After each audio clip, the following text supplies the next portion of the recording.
Good afternoon and welcome to another edition of Crime Time with DutyRon and Ed Wallace. We are retired New York City police detectives and 9/11 World Trade Center first responders. If you like all things true crime related from the police detective's perspective, you're in this right spot. Hit that subscribe button, hit that notification bell so you get all things DutyRon and Ed Wallace when we go live or upload another video. Hey, today we're going to take a look at Wade Wilson and his new home, Union Correctional Institution. That's where death sentence inmates go to wait out their 20 some odd years before going into the death chamber. And we're going to just welcome all of the Kiosk Club, all the Kiosk Club members from Jumpsuit Pablo and all of Crime Time with DutyRon and Ed Wallace subscribers. And thank you for being here and thank you for watching these live streams and giving them a thumbs up and sharing them out onto your social. It's always a great way to engage with your community when you can have back and forth conversation. So leave us comments down below in the comment section. We love it. Good morning, good afternoon, or good evening to everybody, depending on where you're watching. You know, we have an international audience, so it may be nighttime, it may be daytime, you never know. But you know, all of us are curious, what happens now? And I did a quick search. Hello, I'll be your huckleberry bearer. Good to see you, Kiosk Club, checking in. Thank you for being here. Pink Princess, I think we got a lot of Kiosk Club members checking in. Jumpsuit Pablo is doing a great job over on his channel. And we're going to cover this because I think it's important that you guys see where Wade Wilson is now residing. Union Correctional Facility is the one and only facility in the state of Florida where death row inmates go.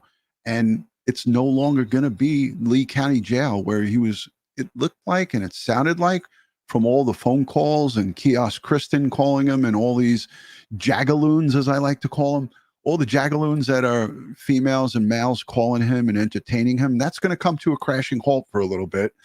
And he's going to have to get acclimated in a state facility. So let's take a look at this facility. I know a lot of you guys are curious about it. So I thought I would give you just a little sneak peek. This is actual footage from inside the death chamber and death row, where inmates are being housed and waiting to go see and visit with Mr. Sparky or good old death by lethal injection. So thank you all for being here. I see the chat's blowing up. A lot of folks coming in and chiming in. So here you go, Jane. She says, let's see it. Let's see where this monster is going to be locked up. Let's look at it together. He has been moved, Debbie. He has been moved already. We'll do a quick Q&A at the end. This is going to be a very short live stream. So again, if you haven't shared it out, share it out onto your social and let's get this, let's get the party started. These are correction officers inside Union Correctional Institution. Let's take a listen.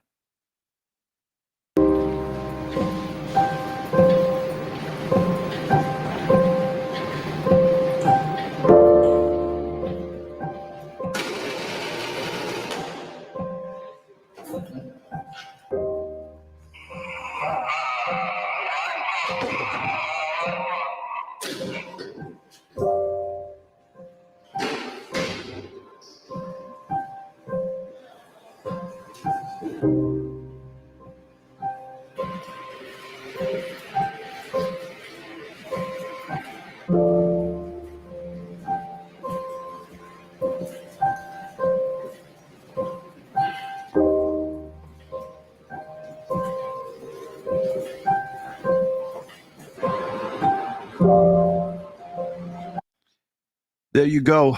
It's a cleaner looking cell because it's not used by many inmates. Florida has 291 plus one Wade Wilson. Florida has 292 inmates. And some of the statistics here may be outdated that they put on the screen, but Railford, Florida is where this facility is. But again, look at this cell. These are not cells that hundreds and thousands of inmates come in and out of. These are designated explicitly exclusive quarters for death row inmates. So that's why it looks a little clean. People might be questioning it. Why does it look so nice? Not too many get to go in there.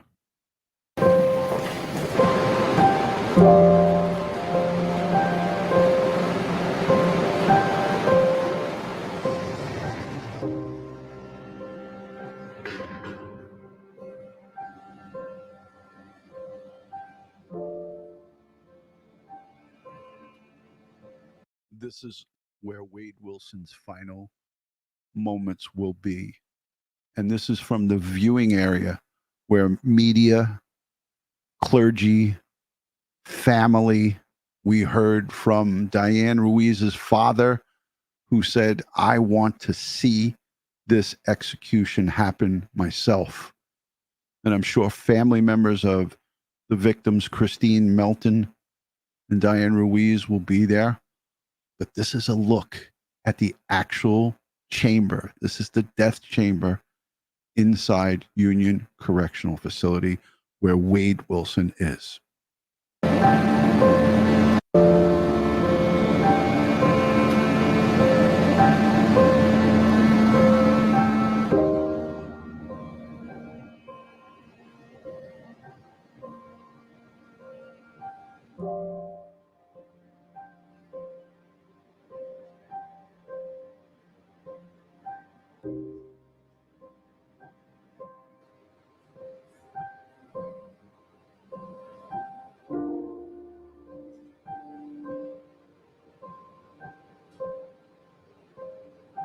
Coincidentally, the phone line that you see that's called to the governor, that stays open with somebody monitoring it during the whole process, just in case at the last minute there's a stay of execution.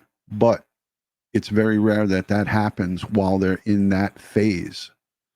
So this is what you have going on. This is a direct look. I'm just going to back it up a little bit, and I'll let the rest of it play.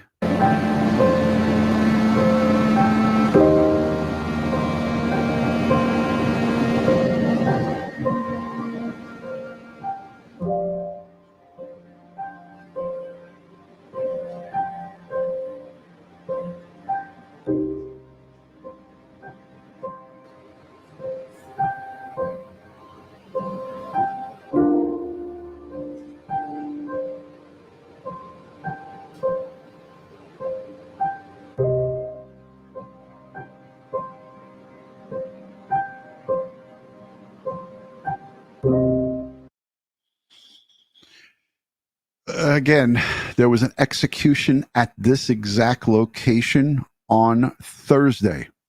Execution of Loran Cole, 57 years old, executed this Thursday right here at this exact location. The date of his crime, Loran Cole, 1994. 20 years in the past, Loran Cole was executed. Thursday, August 29th, 2024, right at this very location.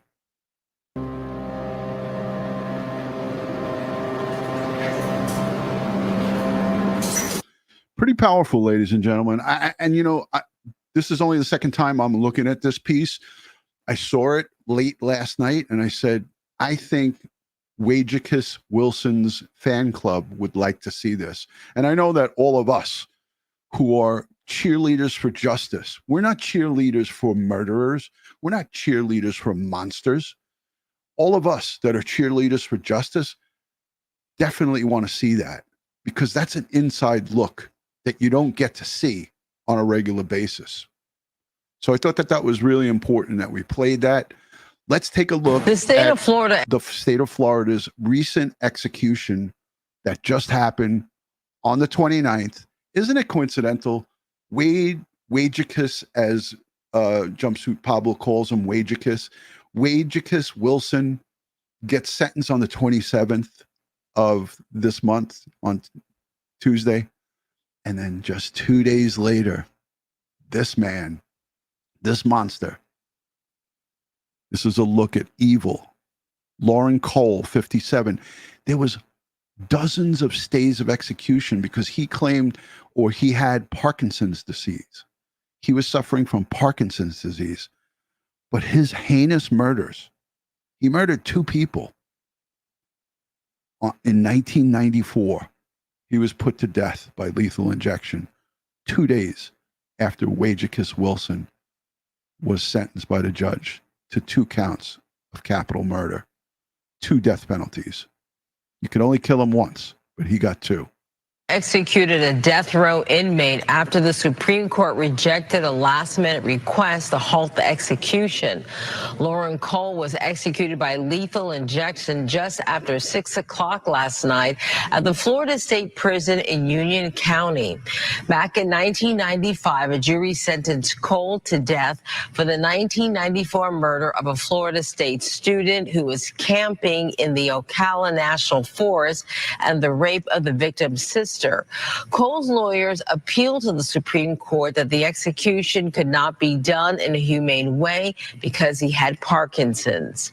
Now, Cole's case also drew attention because of his link to a notorious reform school where thousands of boys in Florida were abused during the 20th century. Cole attended the Dozier School for Boys in the 1980s when he was 17 years old. WPTV spoke with survivors from that school, as well as a sister school, where they detail horrific abuse. Cole said he also experienced that abuse. Earlier this week, a group called Florida Group sent a petition to the governor arguing the state should take some of the blame for Cole's violent behavior. I think you could take any person on death row in. I want to just say this. I have respect for everybody. I'm going to put myself on for a little bit. I have respect for everybody. But when I listen to this, I only listen to these things once before I play them for you guys, just to make sure that they're relevant. When I listen to this woman make this plea, she doesn't even mention the victims. I am empathetic, and I get that this heinous monster, Lauren Cole, was also too a victim of sexual abuse. But that doesn't justify murdering somebody else. And the same holds for Wajacus Wilson. I don't know why I like the way that sounds. I just keep saying it. Let me know in the chat if you don't like that. I'll just call him Wade Wilson. But I'm, Jumpsuit and I talk almost every day. And when I talk to Paul, we back and forth call him Wajacus Wilson. I get a kick out of it. But let me know if it's off base. But so back to what I was saying, listening to this woman and these groups that are trying to save somebody from capital punishment, I just can't subscribe to it, man. And they talked about it with Wajacus Wilson, about his car injuries, and he was adopted at birth, and he's this, he has potential for that. But what about the potentials for the victims? What about Kristine Melton, who is just living her best life? A waitress, a good woman, a hardworking woman, loving person by all means and by all accounts, would help anybody. Diane Ruiz worked at the Moose Lodge and served and worked around people with disabilities and helped whoever she could help. A mother of 2 boys, grown boys. What about those people? When I hear people like this talk, I don't hear any mention. I don't hear any mention about the victims. And if there is a mention, it's very slight. It's a very slight mention. We got to spare them, but that's a oh, hell no. That's a oh hell no for me. Sorry, but not sorry. Any state in the country. I think Violent behavior. I think you could take any person on death row in any state in the country, and they would all have profound trauma that deserves to be recognized and considered in the context of their crime. We're talking about mitigation. She's no. referring to a $20 million hell no. compensation bill for survivors of those reform programs passed and signed just. All right, I got to stop it there. I mean, I acknowledge it. It's horrible what happened there. But again, folks, the heinous crime that he has committed does not, in my book. Well, just hours ago. Hold on. Does not, in my book, justify all these people that come out and say, hey, look, Ohio Buckeye says an eye for an eye. Just saying, hey, I'm with you, brother or sister. If you're a man or a woman, I'm behind you. I'm behind you 110%. Doesn't matter if you're a man or a woman. I'm with that program. The state of Florida executed a man convicted of murder and rape. Lauren Cole died by lethal injection for the crimes committed in 1994. Minutes before his death, some in Pinellas County protested that decision. But 10 Tampa Bay's Miguel Octavio explains why they believe more executions will be happening in Florida. After almost 30 years on death row, the state of Florida executed Lauren Cole Thursday. He replied, quote, "No, sir," when asked about any final words. It started at this campsite. A jury convicted Cole and a friend for the murder of John Edwards during a camping trip in Ocala. 2 men handcuffed a 21-year-old Tampa woman. So he got to sit and get 3 square meals a day, medical attention, working at the facility, doing whatever he wanted to do, but his victims were not able to do anything. This is since 1994. 1994, ladies and gentlemen. Almost 30 years.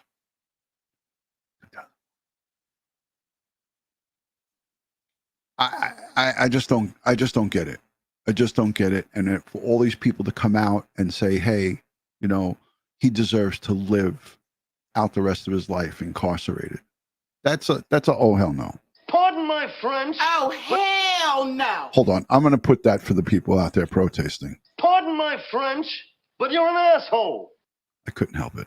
Records show Cole also raped Edward's sister, Pam, twice. Your old Tampa woman. Records show Cole also raped Edward's sister, Pam, twice. She was a student at Eckerd College in St. Pete at the time. She was able to chew through the cord that they tied her to the tree with, and she came down looking for her brother. In a statement, parents of John and Pam wrote in part, quote, "He does not deserve mercy," adding Pam is our hero, and went on to become a wife, teacher, and professor. But back in Pinellas County, we're here saying that's wrong. Some say Cole didn't deserve the death penalty. We have life in prison without parole. We have ways to keep people that are a threat to society. I wonder if these same people would say the same thing if it was their family members. And I'm going to say this. I know probably a lot of them, if you ask that question, they would say, if that was my family member, I would want the same thing. I would want them to have life in prison without parole. Because I want to tell you something. The thinking that these folks have is the same thinking that my aunt has. She's a Catholic nun. God bless her. I love my aunt.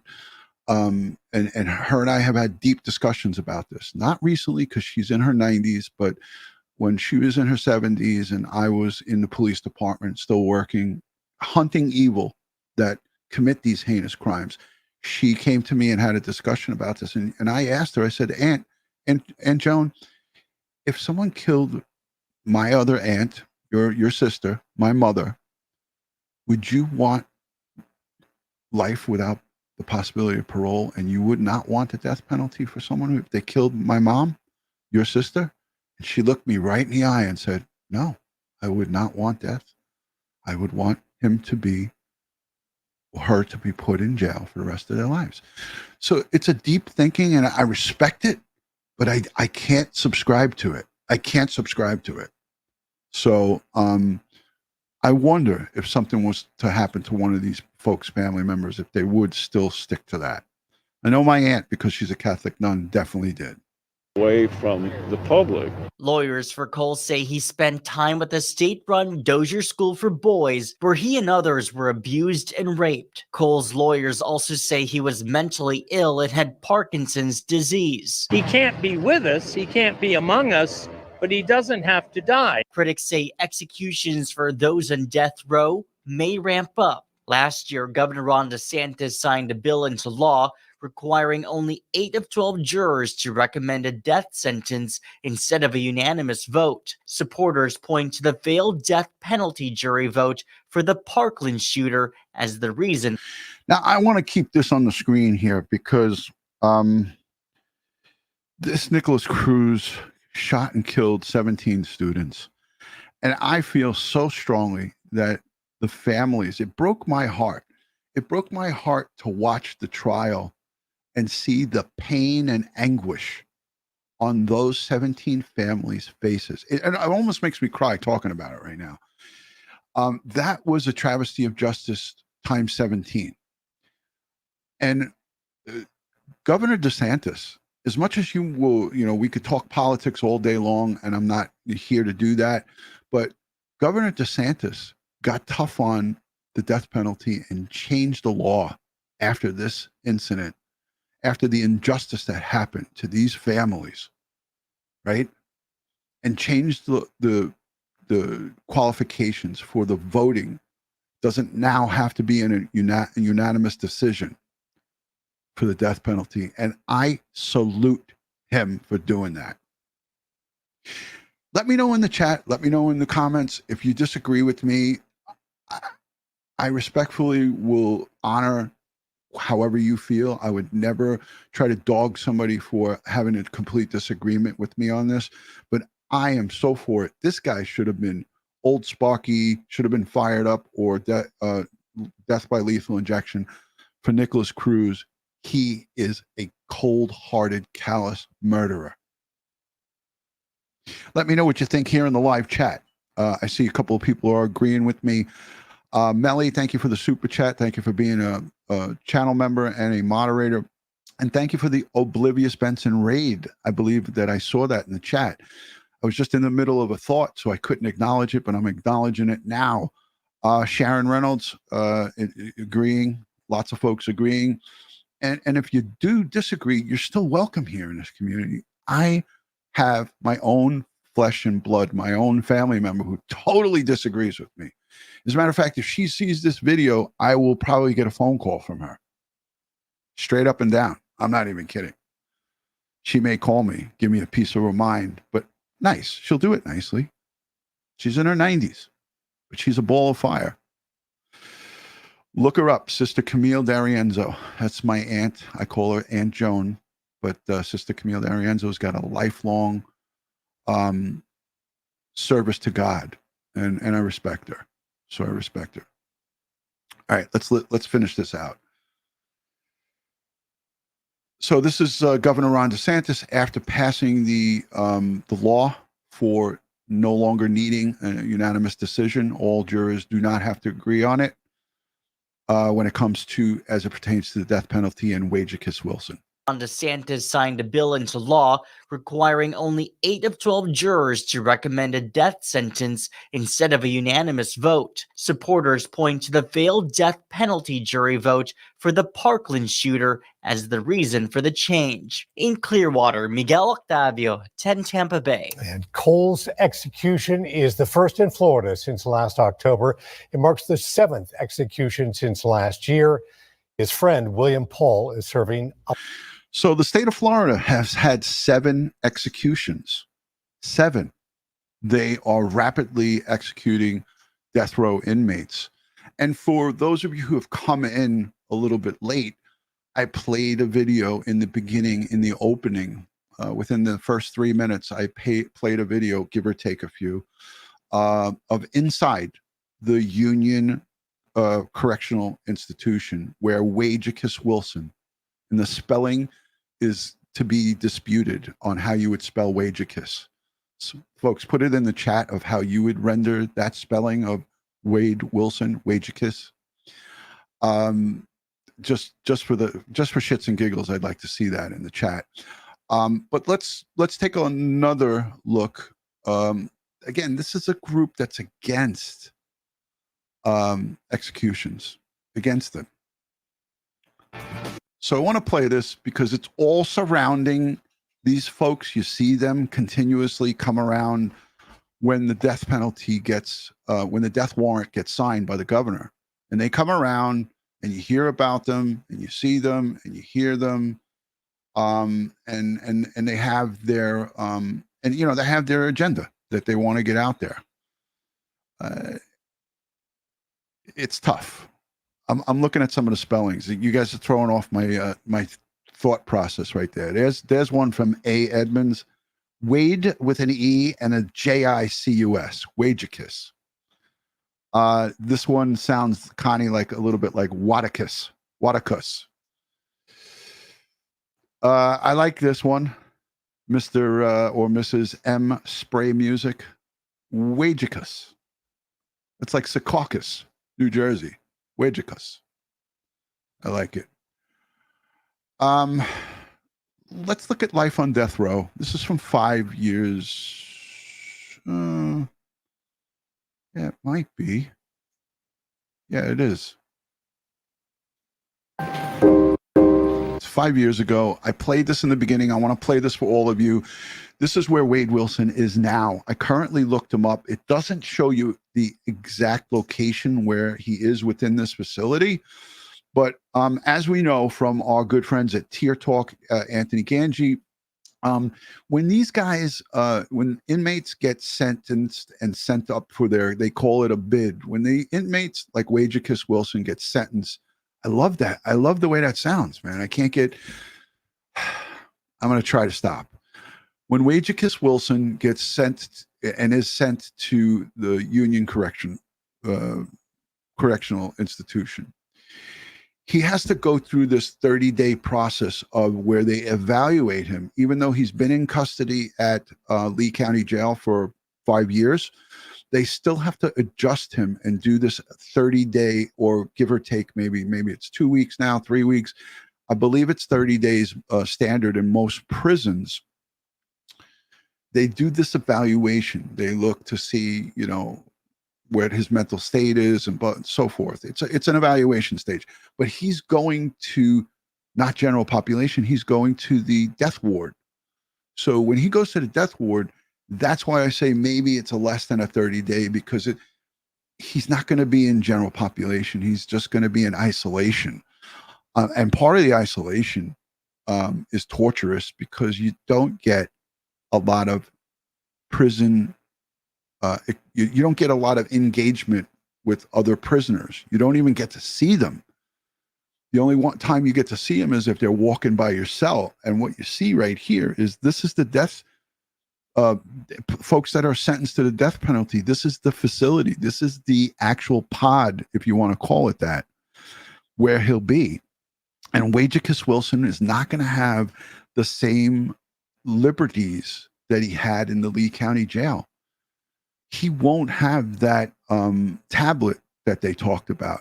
There won't be free access. Well, not free access. There won't be paid access to just anybody calling into him.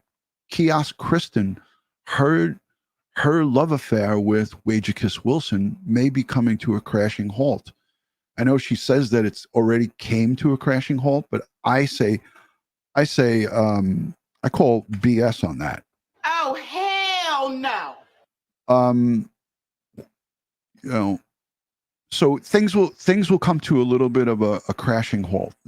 We won't be seeing a lot of kiosk action from him in state prison. He will be able to get emails and letters and so forth, but it's going to be restricted. We'll go over that in a few minutes. I'll show you the procedures. They can get mail, people can write to them, but it's not where they have an open line of communication to the outside world the way it is in county jail. Wow, 1964, I see on my viewers. That's the date. That's the year that I was born, 1964. It just jumped to 1974, but pretty interesting that I just looked up at the screen and I saw 1964. I'm showing my age. Inside Union Correctional Facility the actual death chamber, the death, not the death chamber, the actual death row accommodations for Wajicus Wilson. If you like this kind of video, please give it a thumbs up, put a number 1 in the chat, and subscribe if you're interested in a free channel membership.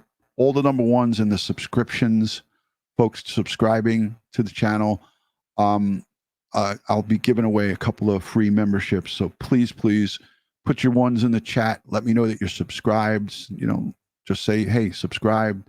And I will, in a few minutes, give away some free memberships. My way of saying thanks and happy Labor Day weekend to everyone here in the United States.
And again, this is the look at the actual lethal injection chamber that Wajicus Wilson will be visiting. It may take 20 years. He says that his attorney said he wants to speed up the process.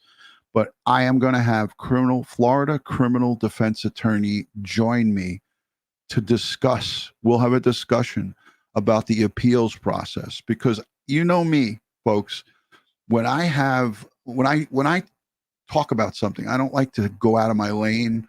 If I'm not an expert in the field of what I'm talking about, I get the experts. So I have a Florida death penalty criminal defense expert attorney who represents folks that get sentenced to death. And he is going to come on and tell us about this appeal process and why the hell it takes so long, about how it goes to Supreme Court, the appellate court, the local courts, and gets bounced around, and it takes so long. We saw in Wajicus Wilson's trial how shitty the courts were with timing, how the doctors that they hired, Dr. Rubino and Dr. Brandon, how they dropped the ball and took from April until August, and they still didn't even know what the hell they were talking about in July, right before August, before he was sentenced. They were hired at $400 an hour to work this case, and they dragged their feet like mofos. So that's in part why it takes so long, because all of these processes, all the processes take so long because of the courts. And it's frustrating. You know who it's frustrating for? Forget about us. Forget us. We don't exist. The family. Think about the families. And they're sitting waiting. Some family members die waiting. I don't know if I'll be alive 20 years from now. I'm 60. That'll make me 80 by the time Wajicus Wilson gets put into this death chamber. Will I be around at 80? But who cares about me? This doesn't have anything to do with me. This has to do with the victims' families. The Wilson family, that is also another thing. They're going to be sitting and waiting, and they'll be anxious. But look, it's the Ruiz family, the Melton family, and their extended families. Those are the people who suffer 20 plus long, hard years. They're the people. And those are the people we got to keep in focus.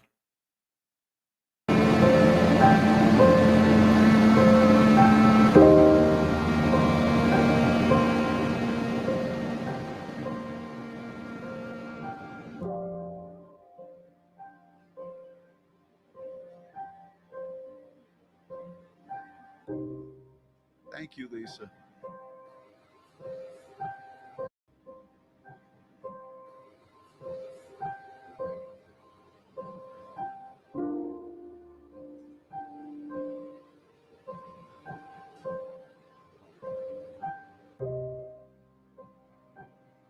I don't know about you guys, but when I look at this, it gives me the creepy vibes, but it also gives me justice vibes. Like, I mean, you look at this setup and it looks so clean and sterile. This is inside of a prison. This is the death chamber inside the Union Correctional Institution. But when you look at this thing, it's creepy, but at the same time, it gives me comfort to know that the family members, this is what they'll get to see through the walls, through that long mirrored glass. They'll get to see Wade Wilson strapped to this table and his execution administered by two executioners, paid $150, anonymous civilians with the capability to administer IV drugs. There are 3 drugs that are IV administered. And it takes 15 minutes for it to be completed.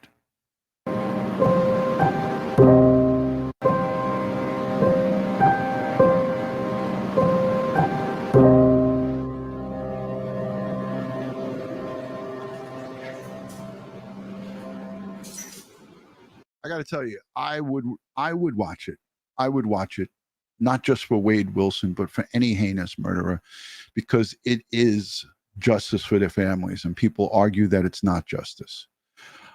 This is a group that's against. I'm going to give you the other side of this. And let's the Florida Supreme Court is. Let's take a listen to this. I think it's important that we hear both sides of it, and I think I want to be fair as it pertains to this. This is another individual that was put to death on June of 2023. This perpetrator's name is Dwayne Owen. He received a lethal injection at this same location. Let's take a listen now to to this. our other big story tonight. With storms looming over Stark, Florida, just outside the state prison, a man who's been on death row for decades was executed. Protesters were there too, as convicted killer Dwayne Owen died by lethal injection. Owen killed then. It took 40 years, ladies and gentlemen, 39 years to execute this perpetrator. Dwayne Owen on June 15th, 2023 was executed by lethal injection. His crime happened March of 1984. How many of us here in the chat were alive in March of 84? I want to see how many youngins we have here. I was born in 64, so that made me 20, right? I was out of high school and in college. How many folks, or what age were you in 1984? I was 20. It took almost 40 years to kill this guy. T was 10. Melly wasn't even born yet. How about that? Melly wasn't even thought of yet. Tennessee Vols girl is showing her age. I was born in 72 for crying out loud. Yeah, so I was 20. Wow. I'm looking at all this.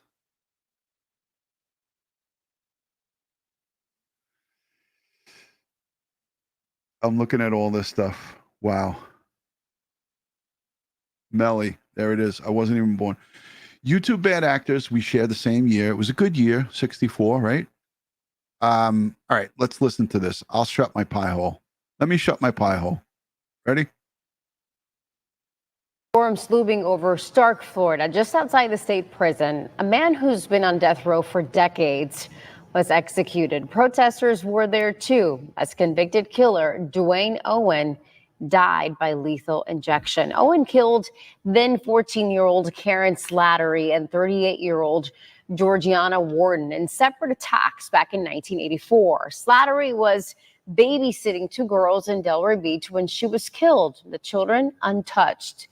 Warden was home alone with her two kids when Owen attacked her with a hammer.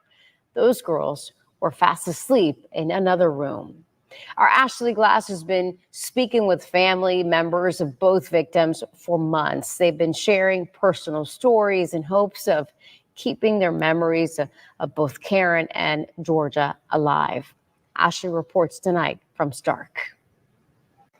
Convicted killer Dwayne Owen is gone. He took his final breath behind these prison walls tonight. Family of both Karen Slattery and Georgiana Warden were inside that execution room. Shortly after that death sentence was carried out, I had a chance to speak one-on-one with Karen Slattery's little sister. You told me that you wanted to look in Dwayne Owen's eyes when he died. Did you get that chance? I did not. I did not. His eyes were closed the entire time. No statement, no verbal statement. And it's okay, because at that point in time, perceived power, if you will, if he had opened his eyes, I was directly in front of him and he would have seen me. This is the victim's sister. Her sister was murdered by this monster in 1984. And she was there to look him straight in his eyes. And he didn't open them.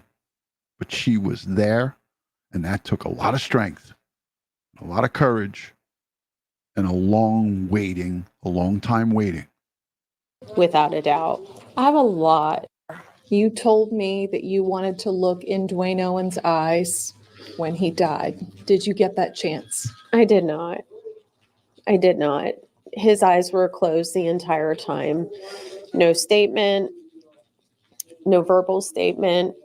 And it's okay, because at that point in time, perceived power, if you will, if he had opened his eyes, I was directly in front of him and he would have seen me, without a doubt.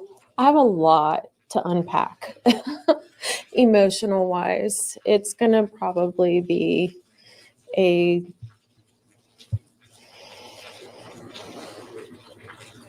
don't know. I don't know. It's over. It's finally over. I met Ms. Warden's daughters, and they're just the cutest, tiniest little women, and super strong women as well. And I can't help but... I have to stop it because Wanda, that's a great question. And the answer is 100,000% yes. Wanda Stephen Stearns will go to the same prison and meet the same fate. Well, the fate of his choice, either by electric or by the electric chair or by death by lethal injection.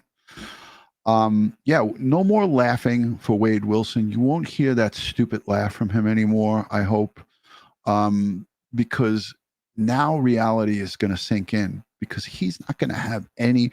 Remember how on the kiosk, on the phone calls, as he asks, "Hey, did you sign up for the kiosk? Have you, could you get on there? Could you put money on my books? Could you get me? I have to eat," and all the laughing and all the stuff. That all stops in the state prison on death row. His engagement and his conversations are going to be limited to very few people. He's not going to have the same thing. Yes, he will get a lot of mail. He'll get fanfare, and there'll be stuff for him to read, but it'll all be screened and looked at. He still will be able to have communications with select few, but it's not going to be like what we saw in the Lee County jail. It's not going to be. Think what they went through that day when they found their mom. And, we're part of this really weird club that we didn't want membership to. And unfortunately, it's something that's going to bond us forever. What's next? What does tomorrow bring for you and your family? I don't even know. Business as usual, I guess, without something looming. This big weight is hopefully will be lifted at some point. Did you hear what she said there? A big weight possibly could be lifted in the future, because this was looming and they were waiting for this for almost 40 years, folks. Almost 40 years. We also had a representative inside that execution room tonight, Peter Burke. I want you to listen now, his experience of what happened and what stood out to him. This is impressive because this is one of the reporters. There's only a select amount of reporters that can witness an execution. And listen to what he says. Listen to what he says. What his impression was of it, what he thought it would be, and what it was. Take a listen to this. It goes quick. Said one thing when asked. That execution room tonight, Peter Burke. I want you to listen now, his experience of what happened and what stood out to him. He said one thing when asked if he had any final statements over the PA. You could hear him say no. What stood out to me the most was the length of time. It took longer than I thought. I thought this would be like a 2-minute deal, and he was pronounced dead at 6:14, and they started right at 6. As you just heard from 15 minutes to finally die. So it took 15 minutes of administering the cocktail, which is a whole bunch of syringes of. I have the death warrant execution, the procedure. I'm going to post it in the description here. I'll let you guys go read it because it's lengthy. The procedure goes over the vials and the syringes that are used in the as they're administering the death penalty, this death by lethal injection. It's not just one injection. It's a number of different injections. It's a lot. There's an executioner A and an executioner B, just in case executioner A either passes out or has some type of medical condition. So they have a backup person ready to go, because once you start administering these drugs, they have to be done in time, consecutively. It has to be done. It's a 15-minute process. And I would say about 10 to 12 minutes of those 15 are the administering of the actual concoctions. And then the rest of it is just someone listening to the heart. He or she will be connected to a heart monitor, and they'll be monitoring that to see when the heart stops beating. Peter Burke, Dwayne Owen uttered no words other than the word no. He did release a written statement before his death. I have it here, and you can read it right now on our website. I agree. I agree with some of the comments that are coming through in the comments there. Here's the procedure. For those of you who want to see this procedure, let me know by saying yes in the chat or no. I'm not going to go over it, but I'm going to just scroll through it. If there's enough yeses in the chat, if there's enough no's, then I'll just post it. I'm going to post it anyways in the description. But if you want to see, this procedure is lengthy and it's detailed. There's details to it. All right. A lot of yeses in the chat, a lot of no's, but more yeses than no. All right. Because I'm getting ready to wrap up. All right, let me share the screen. So this is where you go, the Florida Department of Corrections. This is all public information, folks. It's all public information. This is what Wajicus Wilson is going to be looking at. It's basically the general facts of death row, means of execution. It tells you here that there's a 3-legged electric chair that was constructed by Oak from the Florida Department of Corrections in 1998. So there's a choice. And it says, review the lethal injection protocol and review the electrocution protocol. And it tells you the first executed inmate was Frank Johnson. And then it tells you who the executioner is. It's a private citizen who is paid $150 per execution. State law allows for his or her identity to remain anonymous. But it's not just any citizen off the street that's going to administer the death penalty for Wage-Kiss Wilson. It's going to be someone who's a qualified EMT or paramedic or registered nurse or physician's assistant. You'll read about this in the executioner procedures. But let's talk about the daily routine of death row inmates, right? Death row and death row watch cells.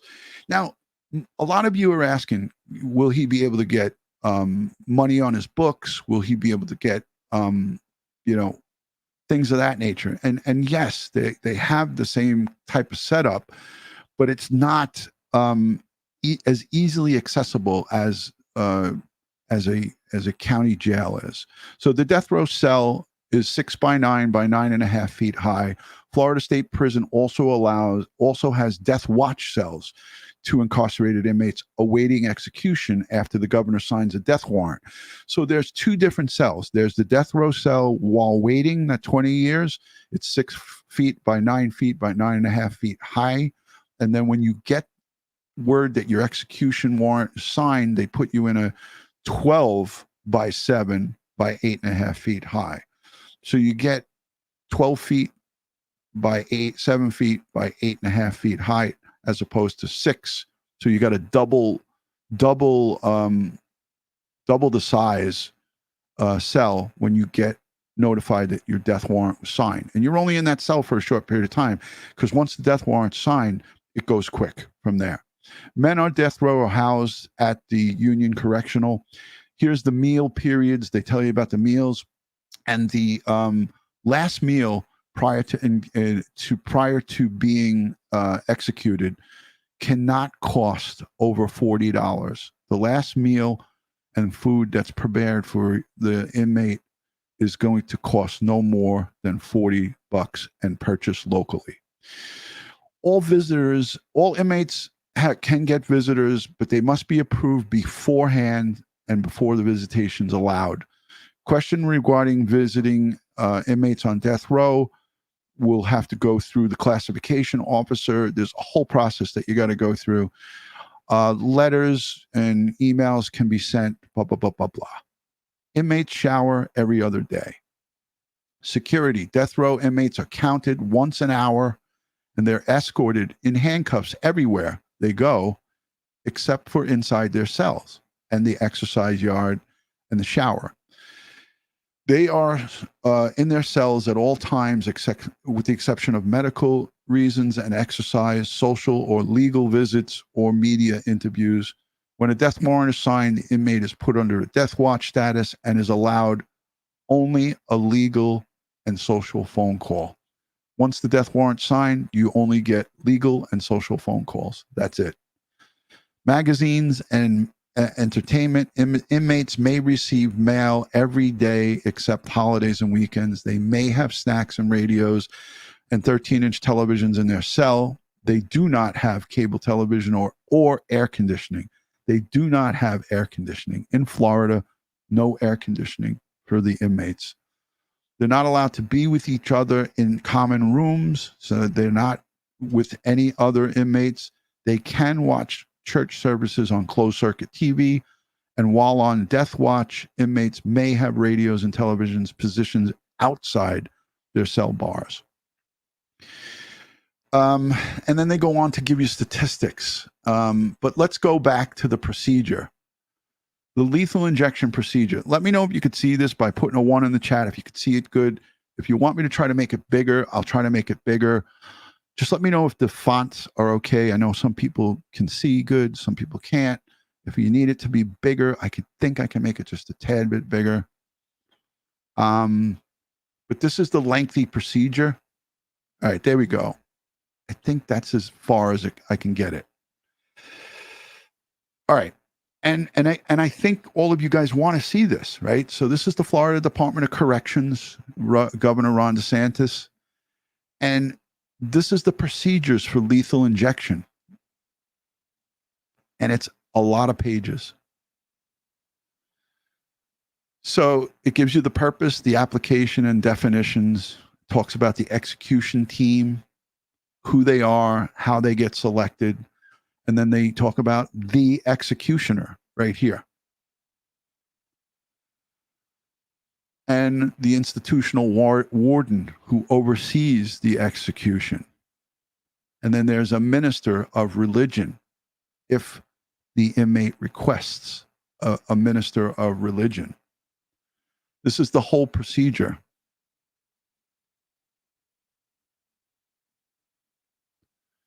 Specific procedures after they receive the warrant. These are the procedures that they go through. And then they talk about the selection of executioners by the warden. Let me see if I can make this bigger one more time. All right. I'm hoping you guys can see that a little bit better.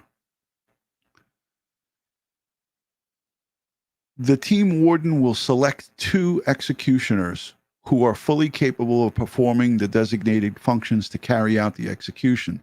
The team warden will provide the executioners with a copy of this procedure and will explain fully their respective duties and responsibilities to assure that each executioner is trained for the function assigned.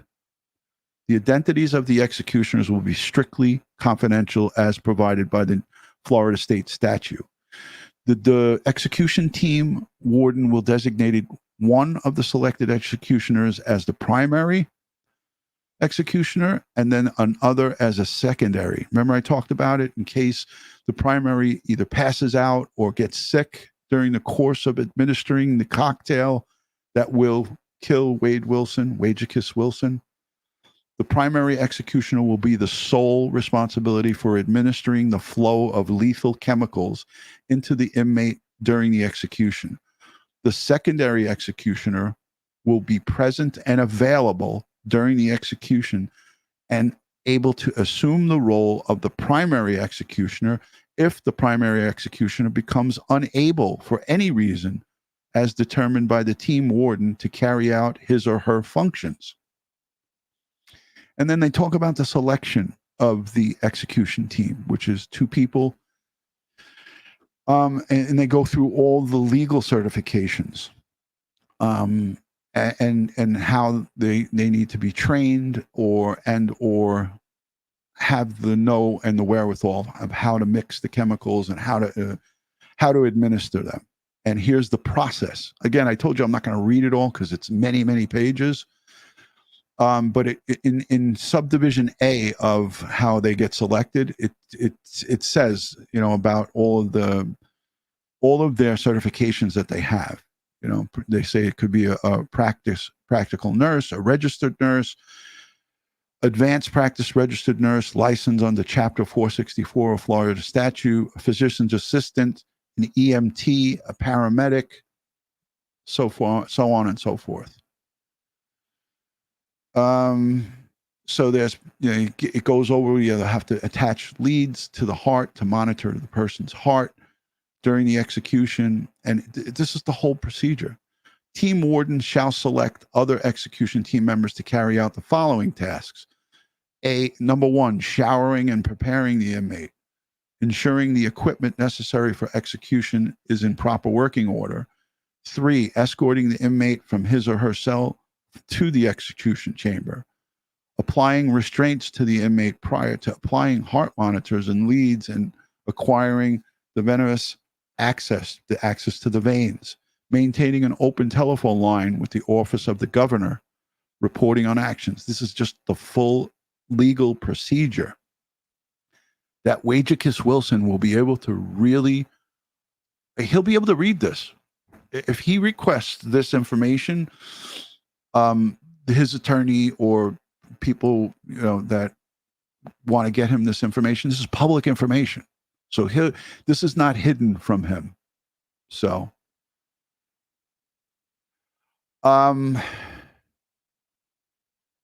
training of the execution team. They do a practice run.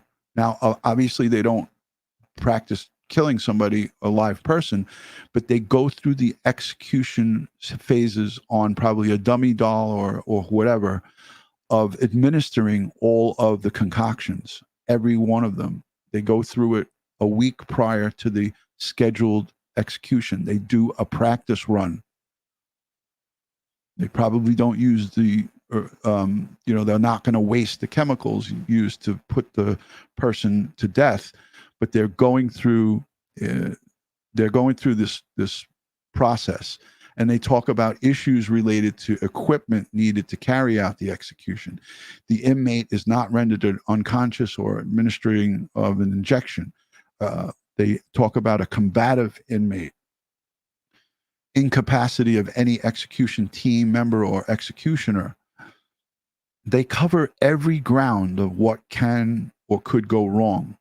And here is the use of checklists.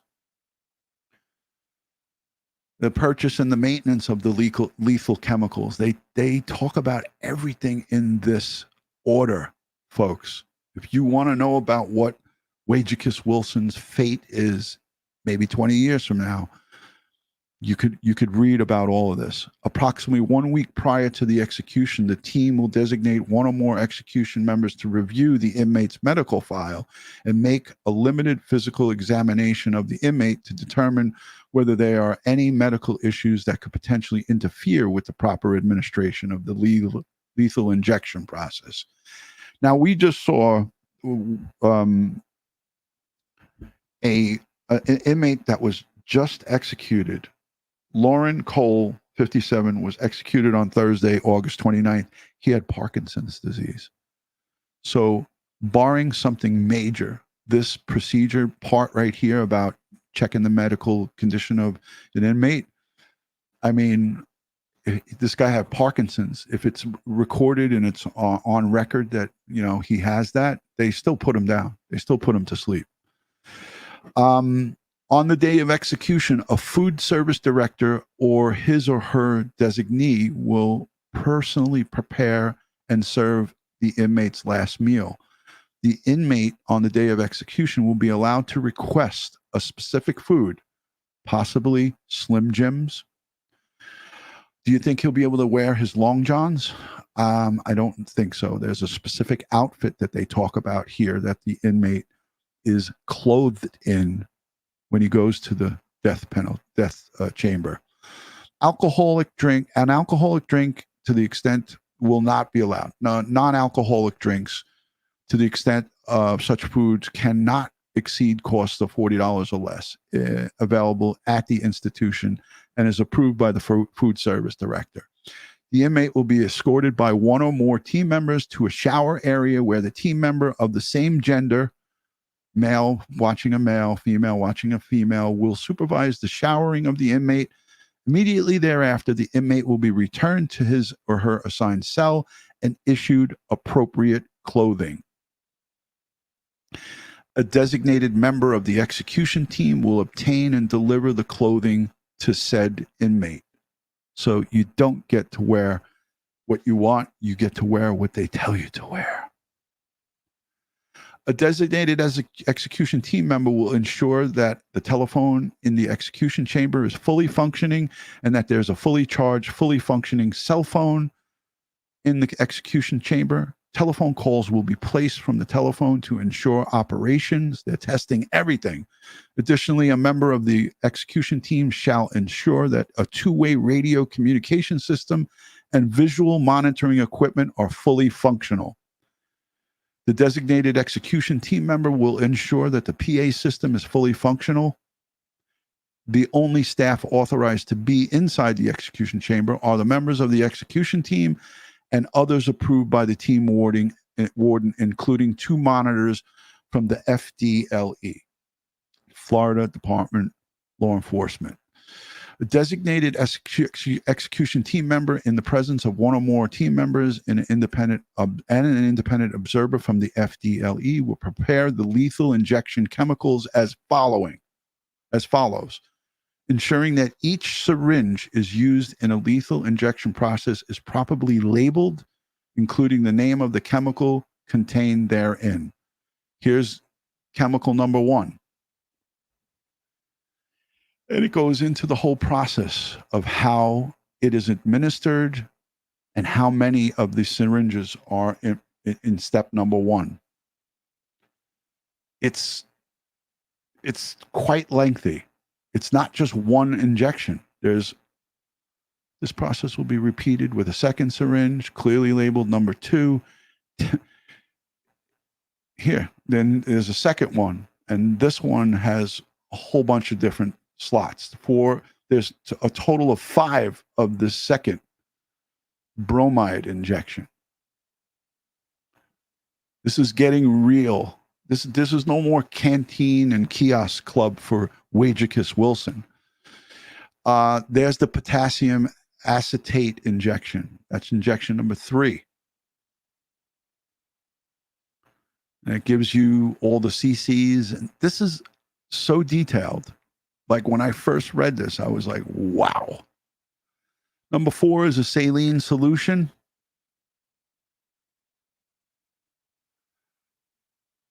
And then the saline solution is a bunch of different slots. They're put into slots 3 and 6 on stand A. They talk about so much here. And then subdivision G, and then H, it goes, this is, again, I'm going to link this in the description. It's so detailed. They have this stuff down to a science.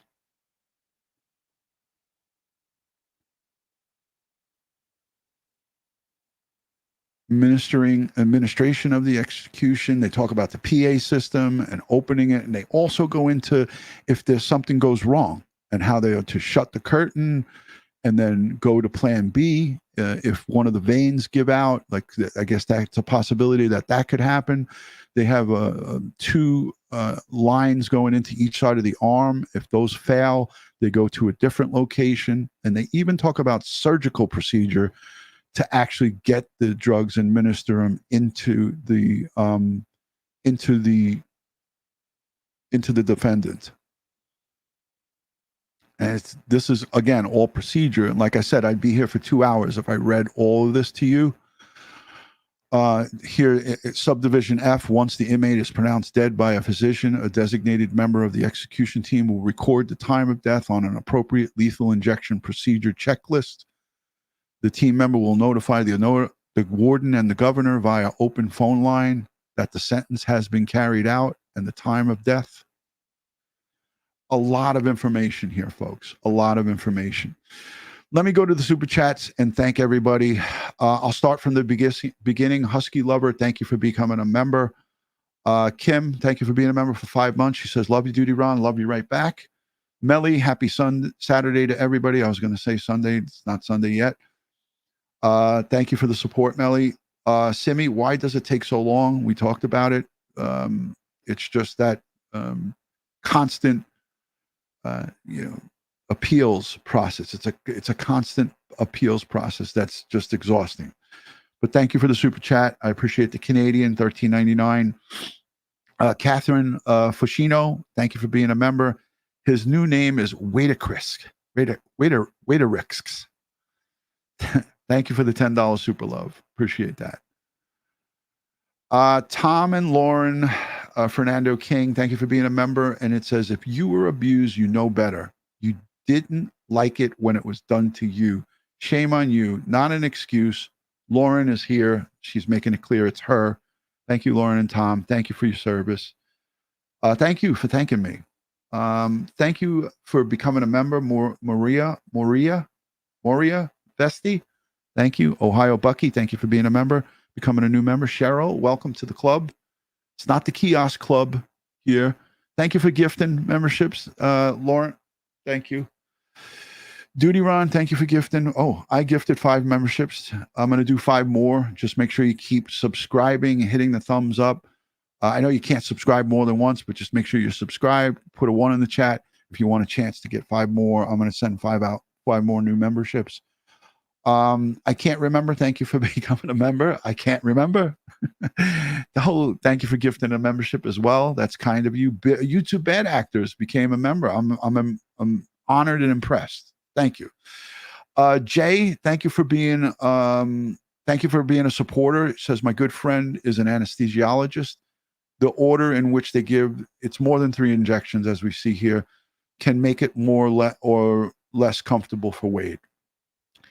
Yeah, there's 4 included with the saline solution, which is not really a medicine.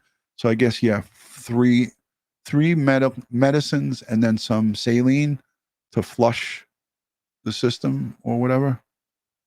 Trying to get back to it. You see how long this execution list is? This procedure is unbelievable. But yeah, thank you for the super chat. I appreciate the $10. Wolfpecker, I was a victim as a child, and it's no excuse to keep perpetrating depravity. Yeah, there's no excuse to continue to, I mean, we're talking about murder here. It makes it even worse in my eyes. Wolf, thank you for being vulnerable and letting us know. I send you strength, prayers, and positive vibes always.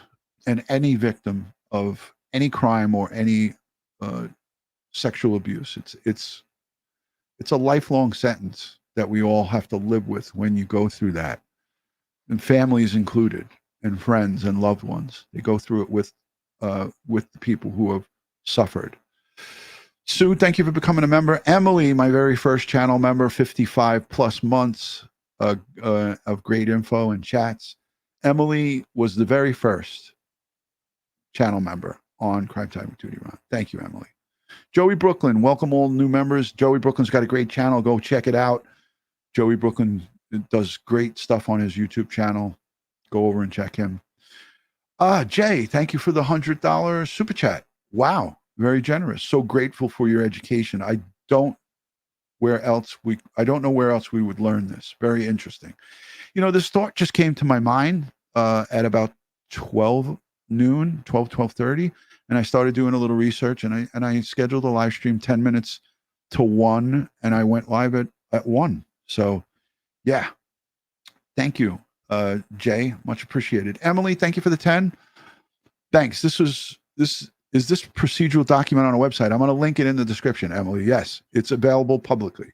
I'm not giving you inside information. I'm giving you what I researched and found. Stacy, thank you for gifting 5 memberships. Thank you. That's very kind. Jojo, member for almost 30 months. Love you and all our family, DutyRon. Hey, guess what? Ed Wallace is home. He just called me right before I went live. He's back. So we're going to do a live with Ed soon.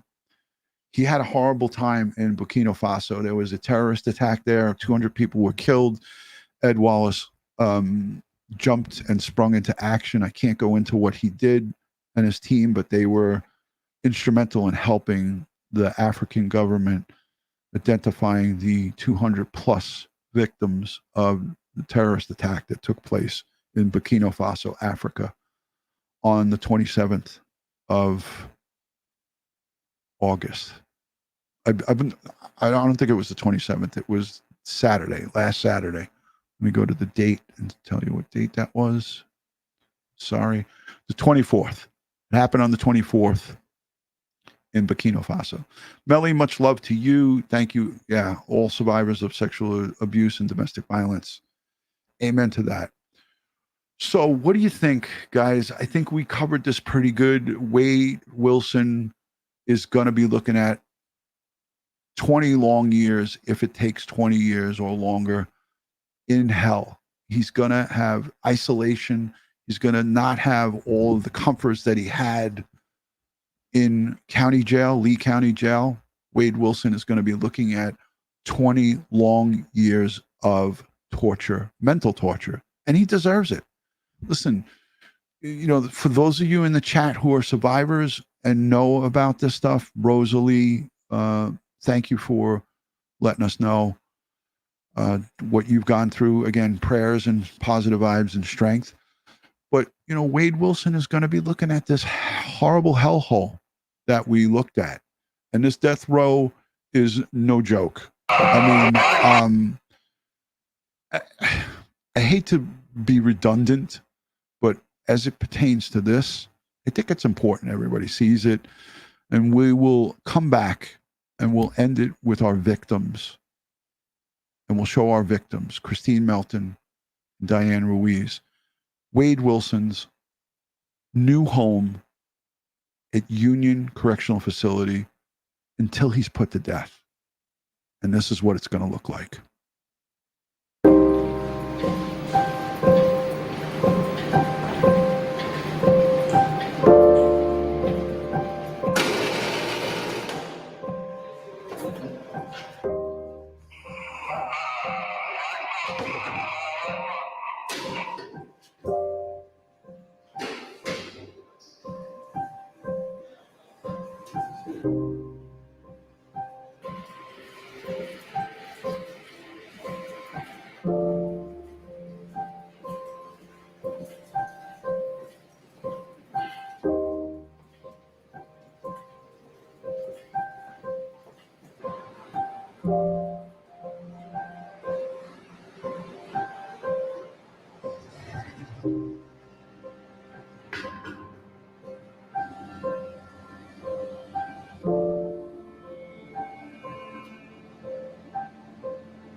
So there you have it, folks.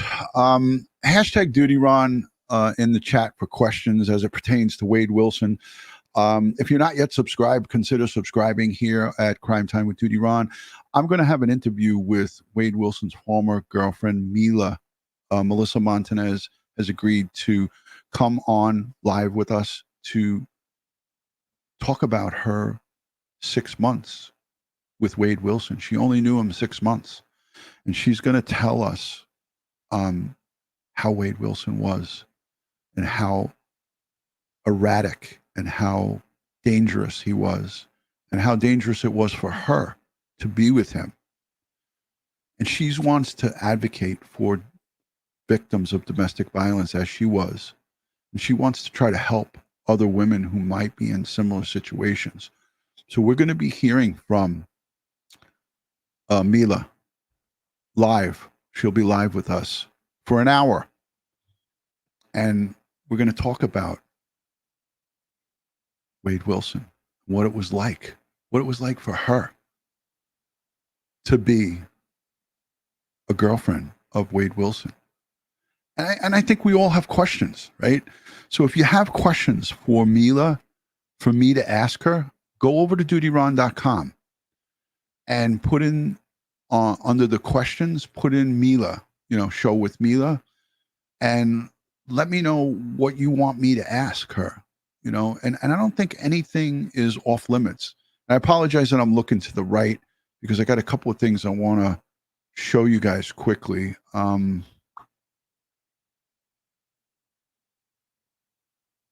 want to show you a couple of things before I wrap up here.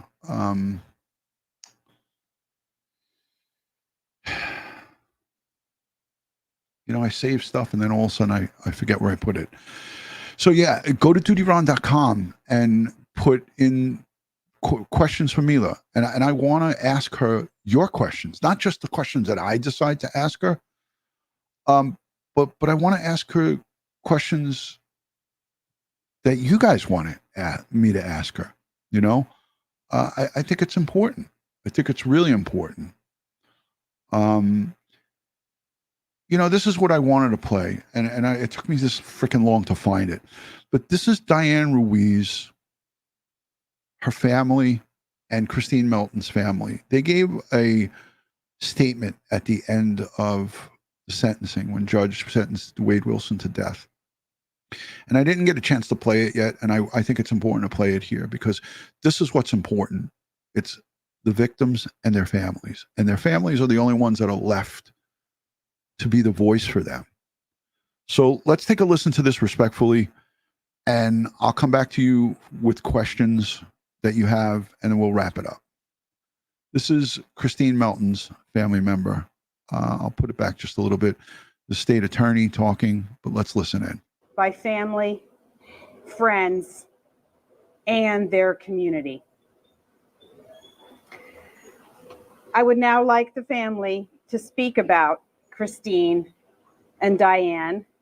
And first of all, Kristine's family, her cousin Samantha, is here with us today. Come on up, Samantha. Cousin Samantha. Hi.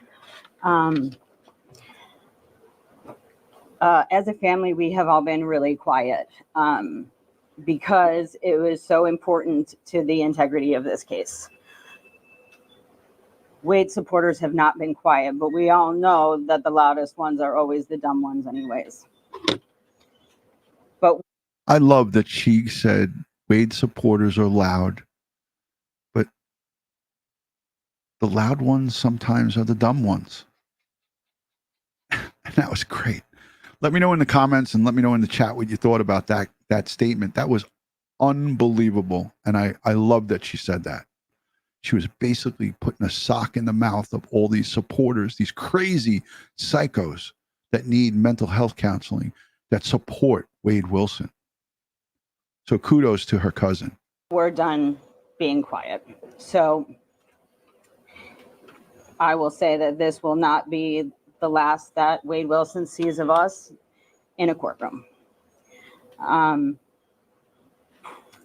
think most importantly, I wanted to say thank you to Sarah and Andreas for hanging in there with us, because this has been 5 years of agony, and without them, I don't know that we would be here today. So I think that's most important to us, is to say thank you to them and to everyone that helped us on this path. And I think that's all I've got. Now, Diane Ruiz's father comes up, and if you notice, he was actually snorting to get breath. I thought he was going to pass out, and my heart broke for this man so much. But we're going to hear from him, and he pushed through it. He pushed through, and he was strong for his daughter. But this man said that he wants to see Wade Wilson. He wants to witness him being put to death. So let's listen, and let's show love for Diane Ruiz, her father. Thank you, Samantha. And now to speak on behalf of Diane, her father, Felix. Yes, my name is Felix Ruiz, the father of Diane. I didn't get to say I love her and I miss her. But I also like to thank the state attorney and all the law enforcement involved in this case to make this day become the reality of today. I'd like you know that this is not the end. The end is when the accused takes his last breath, and I will be there at the execution. And that's a promise. Thank you. Telling you, when I saw that the first time, I literally cried when I heard that man and how heartbroken he is, and how hard it was for him to say that. That was his grown daughter that was brutally run over to be looked like spaghetti, in Wade Wilson's own words. The man is a monster. There's no way to get around it. Man is a monster. State Attorney Sarah Miller come up and say a few words. Thank you, Amanda. She did a great job, Sarah and her partner. Behind every true crime show, every crime podcast, and every criminal trial is a real victim. Listen up, Wade Wilson supporters, you pieces of shit. Listen up to this. Listen up to all you kiosk Christians and all you people who were called in the past and continue to support this homicidal maniac. Listen up, people. with family and friends that love them and miss them dearly. This case is no different. Behind this case were two families who have suffered great and unimaginable loss. No family ever imagines ending up in our office, meeting with strangers, hoping to find justice for their loved ones. To the families of Kristine Melton and Diane Ruiz, thank you for placing your trust in us. Thank you for your patience as this case lingered, as the defendant went through multiple attorneys. Thank you for sharing your stories that we'll never forget. We know that this sentence does not bring back your loved ones. And we know that your journey of grief will continue forever. But it was an honor to walk through you as we sought justice. So thank you. And I just want to thank the jury as well for the hard job that you did in hearing these facts and seeing the victims. And thank you very much.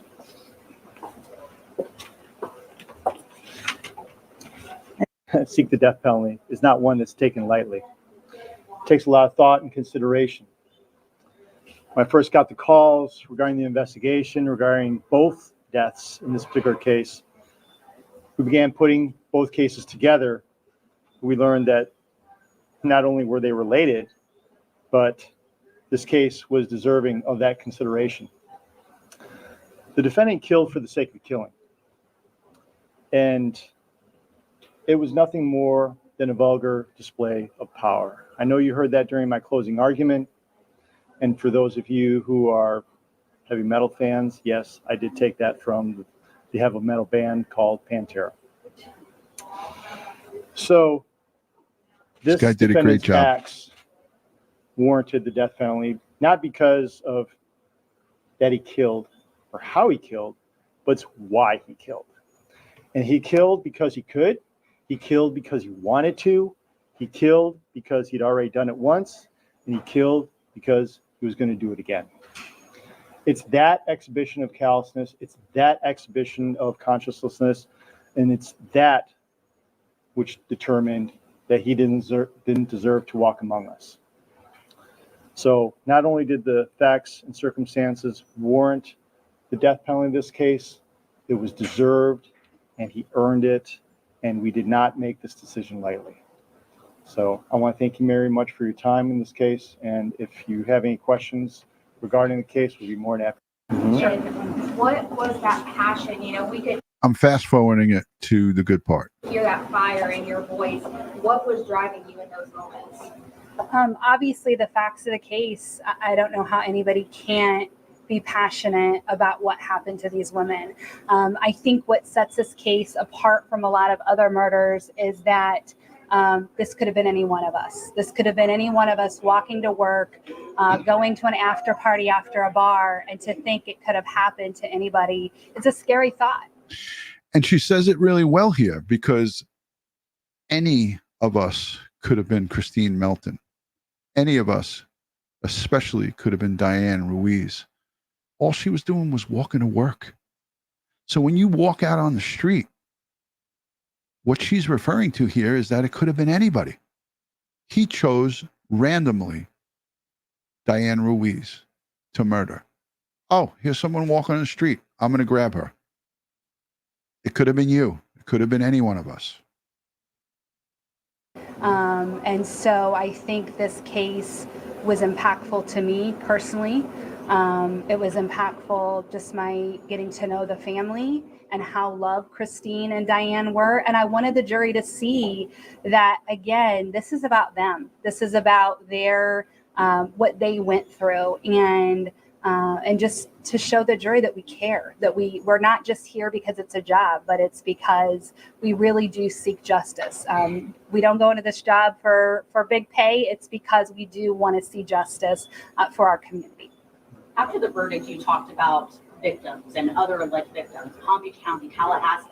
Do you think the final chapter today is justice for those who may not have gotten justice before? I do. I know for a fact that there were victims who went forward in the justice system and didn't get the result that they She's wanted. talking about Kelly. I know that there were cases that didn't go forward. I know that there were women that were afraid to pursue charges. I know there were women who dropped charges because of their fear.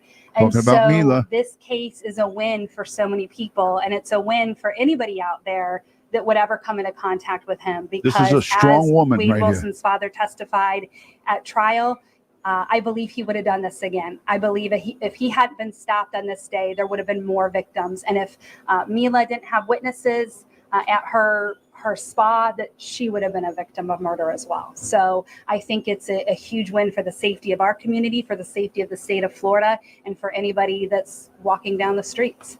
I have a question more for Ms. Fox. Yes.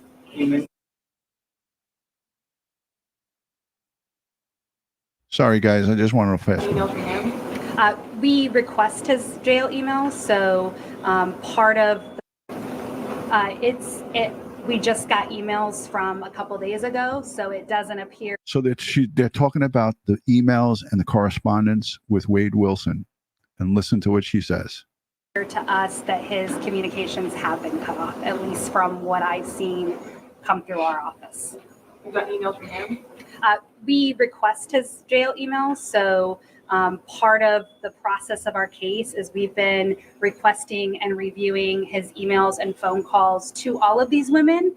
And maybe a lot of these women don't realize, but all of this is public record. So their names, their email. The kiosk is permanently closed, Hank. You are no longer, and all of his I know you don't use it. You can no longer use it, Hank. The kiosk is closed. That shit's a wrap. No more kiosk, yo. Where they work, the photos they sent a couple days ago. So it doesn't appear to us that his community. Okay, so now listen up, Wade Wilson supporters, the kiosk girls, and all you freaks that go and talk to Wade Wilson and send him love and want to set up a defense fund for him, you psychopathic idiots. Listen to this, what this district attorney says. Communications have been cut off, at least from what I've seen come through our office. You got emails from him? We request his jail email, so part of the process of our case is we've been requesting and reviewing his emails and phone calls to all of these women. And maybe a lot of these women don't realize, but all of this is public record. So their names, their emails, where they work, the photos they sent, all of that is public. And so we know the women, we know these types of jobs they have, where they are in our community, where they are in the world, and we've been reading them. So we've seen a lot of this communication through the course of this case. Anyone have any other questions? Okay, so that was perfect. She basically put those psychopathic, moronic people on blast. We know who you are, we know where you work, and we know that you're just pieces of shit. She didn't say that, but she did say it. Like, who gets around someone who runs over somebody 20 times with a car? Who gets around somebody who has known, we know by the facts, he's convicted by a jury of his peers of murder ×2. Who becomes a cheerleader for that? It's just sickening and despicable and disgusting. Jay, thank you again for $100. My sister had an untimely death. My dad felt it was his fault for not protecting her, so much so that he refused to be buried. The first in our family to be cremated. The guilt and sadness is lifelong for the victims and their families. Oh my God. Thank you for being vulnerable enough to open up and tell us that story. And that is so heart-wrenching. And again, sending you strength, prayers, and positive vibes, and everybody who has had to go through such difficulty due to difficult situations. I want to close this by saying, let's support the victims' families before we support the perpetrator. Do not be confused here. Wade Wilson is not convicted wrongly. He's not a wrongful convicted. He's not even a case that the Innocence Project would pick up, because don't forget, the Innocence Project is full of attorneys who look and review cases. The Innocence Project will never pick up Wade Wilson's case because he is a cold-blooded, admitted murderer. I can't say that any loud or clearer. Wade Wilson is a self-admitted, cold-blooded, vicious murderer. He went so far as to run one of his victims over 10 to 20 times. This is not me talking it. This is by his own admission. So if you can support that, you need to check yourself into a hospital at the psychiatric facility. Because if you're supporting someone who did that, you are dangerous. You're a danger to society. And you need to check yourself right away. And if you know someone who's supporting somebody like this, stay far the hell away from them, because they are monsters themselves. Guys, I want to send love and respect to all who watch this video, who subscribe to this great community. We're at 344,000 subscribers. And the reason we're there is because of good people like you. Ed Wallace is back, and we're going to get back to some normal business here. And we're going to get back to some great cases that we're going to be covering. I want to just say thank you to all of the replay viewers, the moderators, the super chatters, the folks who have become members here. I promised another gifting round of memberships. I'm going to do that right now. So put a 1 in the chat and let me know that you're here and that you're enjoying this conversation. Let me know that you're enjoying the community by subscribing and hitting the thumbs up while you're here. And let's send out 5 more free memberships. Make sure you have membership gifting enabled. I'll wait a minute before I do it, but make sure in your account you have membership gifting enabled where you can accept them, where you can receive them. All right. Put a 1 in the chat. Subscribe, thumbs up, and I see a lot of you have already done it. Let's do it. Here we go. 5 more memberships. That's a total of 10 memberships gifted. And thank you to the super chatters and all who are supporting here. Let me go, and I think 1 more came in. Replay crew here. You're not on the replay. We're still live. Love Boston 617. Thanks for the 5. Thank you, DutyRon, mods, and chats. You're here. You're with us. It's not just hit live chat, and we're still here. We're still live. Hour and 37 minutes. Welcome all the new members. I just did it. Sent out another 5. Again, on behalf of Crime Time with DutyRon and Ed Wallace, I want to just send prayers, strength, and positive vibes to the Ruiz family, the extended family of Diane Ruiz, the family of Kristine Melton and her extended family, friends, and loved ones. I'm going to try to reach out in the next coming weeks to both these families and see if they'll allow us to start a GoFundMe for them if they want that. If they don't want it, then I won't do it. But it's just my way of trying to do something kind and just for them. And if you want to support that, if we get approval and we start that, I will start it myself, or I'll ask them to start the GoFundMe, and we'll sanction it, and we'll promote it here, and we can raise money for them. And we could show these Wade Wilson supporters where money should be going to, the victims' families, the people who have to survive through a lifelong horror, lifelong sadness that they're going to have to go through. Thank you. God bless. And we'll see you soon. Stand by for a message from the cop team. That's my dog, Oscar. Well, Kara is Ed's dog. This is the cop team. Oscar, my dog. Popeye. That's my African gray. He's almost 40 years old. Kara, Oscar, and Popeye, the cop team. We'll see you soon. Have a good Labor Day weekend.